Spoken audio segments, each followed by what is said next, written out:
உறவும் குலிசமும் கற்பகக்காவும் உடையவரே. இமையோர் எவரும் பரவும் பதம் என்றது கண்ணிமித்தல் இல்லாத தேவர்கள் பரவி உள்ள இந்திர உலகம் என்பது பொதுவான கருத்து. அல்லது தேவர்களும் வணங்கும் இந்திர உலகம் என்றும் கூறலாம். ஐராவதம் என்பது இந்திரனுக்குரிய யானை, வெள்ளை நிறமுடையது, 4 தந்தங்களை உடையது. பகீரதி என்றால் பகீரதனால் கொண்டு வரப்பட்டது என்னும் கருத்தில் கங்கைக்கு வழங்கப்படுகின்ற மறுபெயர். உறவு குலிசம் என்பவை வலிமை வாய்ந்த படைகள், ஆயுதங்கள். இதனால் சொர்க்கத்தை ஆளும் ஆட்சிக்குரிய 10 உறுப்புகளையும் பெற்று குறைவின்றி இருப்பர் என்று பெறப்படுகின்றன. இவையெல்லாம் அடுத்து இருக்கின்ற தேவலோகத்திலோ இந்திரலோகத்திலோ பெறக்கூடியவை என்று எண்ணுவதை விட மண்ணுலகத்திலேயே பகையின்றி நல்லோர் பலரும் பாராட்டக்கூடிய தேவத்தன்மை பெற்ற உள்ளத்தில் பெறலாம் என்கின்ற கருத்தோடு இந்த பாடலை நாம் கொள்ள வேண்டும். விரவும் புதுமலர் இட்டு அம்பாளியுடைய பாத விரை கமலத்தை வணங்குவார்க்கு கிடைப்பது என்ன என்றால், விரவும் புதுமலர் இட்டு நின் பாத விரை கமலம் இரவும் பகலும் இறைஞ்சவல்லார் இமையோர் எவரும் பரவும் பதமும் ஐராவதமும் பகீரதியும் உறவும் குலிசமும் கற்பகக்காவும் உடையவரே. இமையோர் உலகத்து தலைவனாகிய தேவேந்திரன் பெற்றிருக்கின்ற படைக்கலன்களை போன்ற பெருமைகளை எல்லாம் இந்த மண்ணுலகத்திலேயே பெற்று, எப்படி தேவர்கள் என்று சொன்னவுடனேயே மதிக்கத்தக்க ஒரு பெருமையை நாம் நம்முடைய மனதிலே கொள்ளுகிறோமோ, அதுபோல நம்மை பிறர் மதிக்கத்தக்க ஒரு பெருமையை நாம் பெற்றுக் கொள்ளலாம். அதற்கு செய்ய வேண்டியதெல்லாம் இரவும் பகலும் அந்த அம்பாளுடைய திருவடி கமலங்களில் விரவும் புதுமலர் இட்டு அவள் பாதமலரை எண்ண வேண்டும் என்கின்ற கருத்தை ஆசிரியர் விளக்கி காட்டுகின்றார். இரவும் பகலும் விரவும் புதுமலர் இட்டு அபிராமி அம்மையினுடைய திருப்பாதங்களை வணங்க வேண்டிய இன்றியமையாமையை எடுத்துக் கூறியவர் அடுத்த பாட்டில் நம் அனைவரையும் அவரோடு அழைத்துக் கொண்டு சென்று அபிராமியையே தரிசிக்க வைத்து விடுகிறார். அபிராமியினுடைய பெருமையை பேசுகின்ற போது, அவளே இந்த சகல புவனங்களையும் அண்டங்களையும் உடையவள், தன்னுடைய இடையிலே சிவந்திரமான பட்டை உடுத்திருக்கின்றவள்,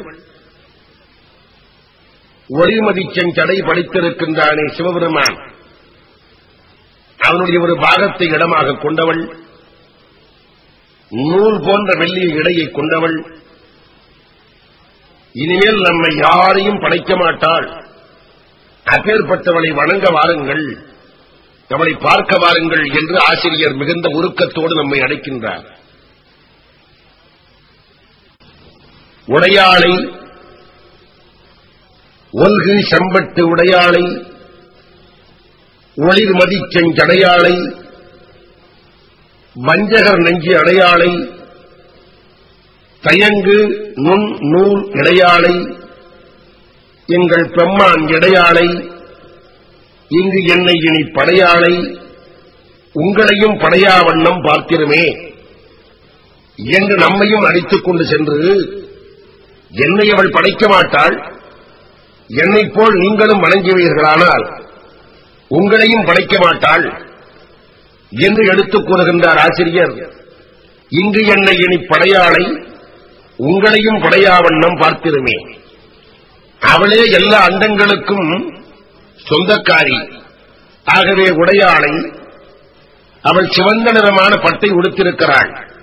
ஒல்கு செம்பட்டு உடையாளை, சடையிலே பிறைச்சந்திரனை பெற்றிருக்கின்றானே அவனை தன்பால் பெற்றிருக்கின்றவள். ஒளிர் மதி செஞ்சடையாளை, அப்பேற்பட்டவர் வணங்கக்கூடிய அடியவர்களாக இருப்பார்களானால் அவர்கள் நெஞ்சை எந்த காலமும் அடைந்து, வஞ்சகமுள்ளவர் நெஞ்சு என்றால் அடையாமல் இருக்கின்றவள். வஞ்சகர் நெஞ்சு அடையாளை, நூல் போன்று மெல்லிய இடை படைத்தவளாக வழங்குகின்றவள். தயங்கு நுண் நூல் இடையாளை, அந்த பெம்மானுடைய உடம்பின் இடத்தையும் பெற்றவள் அல்லவா எங்கள் பெம்மான் இடையாளை. அந்த பெருமையை பெற்றிருக்கின்ற அபிராமி இங்கு என்னை இனி படையாள், அவ்வாறு படையாதிருக்கின்றவள் உங்களையும் படையாமல் இருப்பாள் அவளை பார்த்திருமே என்று உடையாளை ஒல்கு செம்பட்டு உடையாளை ஒளிர்மதி செஞ்சடையாளை வஞ்சகர் நஞ்சி அடையாளை தயங்கு நுண்ணூல் இடையாளை எங்கள் பெம்மான் இடையாளை இங்கு என்னை இனி படையாளை உங்களையும் படையா வண்ணம் பார்த்திருமே என்று அம்பாளுடைய கருணை தன்னோடு அனைவருக்கும் கிடைக்க வேண்டும் என்று அழைத்துச் செல்லுகின்ற ஆசிரியர் அந்த அம்பாளே இந்த அண்டங்களின் வடிவிலே இருக்கிறாள். பார்க்கும் இடம் எங்கும் நீக்கமர நிறைந்திருக்கின்ற தன்மை படைத்திருக்கின்றவள். ஆகவே இயற்கையினுடைய தோற்றங்கள் அனைத்தும் அந்த அம்மையினுடைய வடிவங்களே என்று எண்ணுகின்ற ஒரு பக்குவத்தை உள்ளம் பெற வேண்டும் என்று வழிகாட்டுகின்றார்.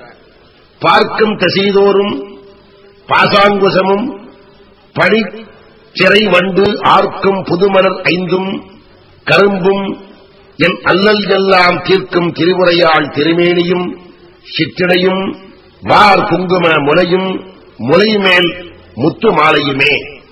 பார்க்கின்ற இடம் எல்லாம் அம்பாளினுடைய திருவடிவாகவே தெரிகிறது. பார்க்கும் திசைதோறும் அவள் கையில் வைத்திருக்கின்ற பாசமும் அங்குசமும் தென்படுகின்றன. பனி சிறை வண்டு ஆர்க்கும் புது மலர்களை பார்க்கின்ற போதெல்லாம் அம்பாள் கையிலே இருக்கின்ற 5 மலர்களாகவே தெரிகின்றன. பார்க்கும் எந்த ஒரு மூங்கில் போன்ற பொருளையெல்லாம் கரும்பு என்று நம்முடைய கண்ணுக்கு படுமாறு செய்கின்றாள். நம்முடைய துன்பங்கள் எல்லாவற்றையும் தீர்க்கின்றாள். திரிபுர சங்காரியாக விளங்குகின்றாள். அவளுடைய திருமேனியும் சிற்றிடையும் வார் குங்கும முலையும் முலைமேல் முத்து மாலையுமே பார்க்கின்ற இடமெல்லாம் என்னுடைய கண்களுக்கு தெரிகின்றன என்று இறைவனை உணர்வதற்கு இயற்கையின் வழியாக உணர வேண்டும் என்கின்ற சன்மார்க்க கருத்தை ஒட்டி இந்த பாடலை ஆசிரியர் பாடியுள்ளார். இவ்வாறு பார்க்கும் இடமெல்லாம் அம்மையின் உருவெளிப்பாடே தோன்றியதாக கூறுகின்றவர் இறுதி காலத்திலே முத்தலை வேல் ஏந்தி அந்த கூற்றுவன் என்கின்ற யமன் வெளிப்பட்டு நம்முடைய உயிரை பறிப்பதற்காக நம் மேலே அதை பாய்ச்ச வருகின்ற போது எல்லா உயிரினங்களும் அடைக்கலமாக வந்தடையும் திருவடிகளையும் அருள்வரியும் திரு கைகளையும் கொண்டு தன் முன்னாலேயும் வந்தவள் காட்சியளிப்பாள் என்று அடுத்த பாடலில் கூறுகின்றார். மால் அயம் தேட மறை தேட வானவர் தேட நின்ற காலையும் சூடக கையையும் கொண்டு கதித்த கப்பு வேலை வெம் காலன் என்மேல் விடும்போது வெளி நில் கண்டாய் பாலையும் தேனையும் பாகையும் போலும் பனிமொழியே.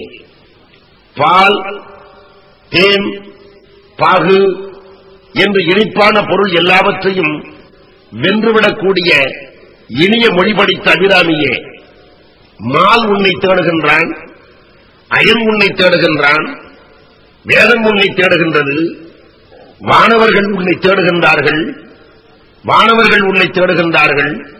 அவ்வாறு இருக்கின்ற நீ சூடக கை படைத்தவளாக இருக்கிறாய். அந்த எம்மன் 3 தலையாக விரிந்து கிடக்கின்ற மிகப்பெரிய வேலை எடுத்து என் மேலே வீச வருகிற போது நீ வெளிப்பட்டு வந்து நின்று என்னை காக்க வேண்டும் என்று வேடுகின்றார். மால் அயன் தேட மறை தேட வானவர் தேட நின்ற காலையும் சூடக கையும் கொண்டு கதித்த கப்பு வேலை வெம் காலன் என் மேல் விடும்போது, கதித்த கப்பு என்றால் சூலம் எப்படி மூவிலையாக பிரிந்திருக்கிறதோ அதுபோல வேல் 3 கிளையாக பிரிந்திருந்தால் அதற்கு கதித்த கப்பு வேலை என்று பெயர். யமன் அப்பேற்பட்ட ஆயுதத்தோடு வருவான் என்பதால் கதித்த கப்பு வேலை வெம் காலன் என் மேல் விடும்போது வெளிநில் கண்டாய் என்று மரண அச்சம் தவிர்க்கக்கூடிய தன்மை படுத்தவள் அம்பாள் என்கின்ற கருத்தை மீண்டும் எடுத்துக் காட்டினார். இவ்வாறு அம்பாளிடத்தில் கோரிக்கை விடுத்தவர் மக்கள் உடம்பு எடுத்தவர்கள் என்னும் எண்ணத்திற்கோ அல்லது எண்ணத்தை புலப்படுத்தி பேசும் மொழிக்கோ அப்பாற்பட்டு நிற்கின்றவள். மனம் மொழி காயம் என்ற இவற்றால் விளக்கப்பட முடியாமல் இருக்கிறவள். அம்மையினுடைய திருவடிவும் அவளுடைய தோற்றமும் விழிக்கும் கைக்கும் நிச்சயமாக கிடைத்துவிடும்.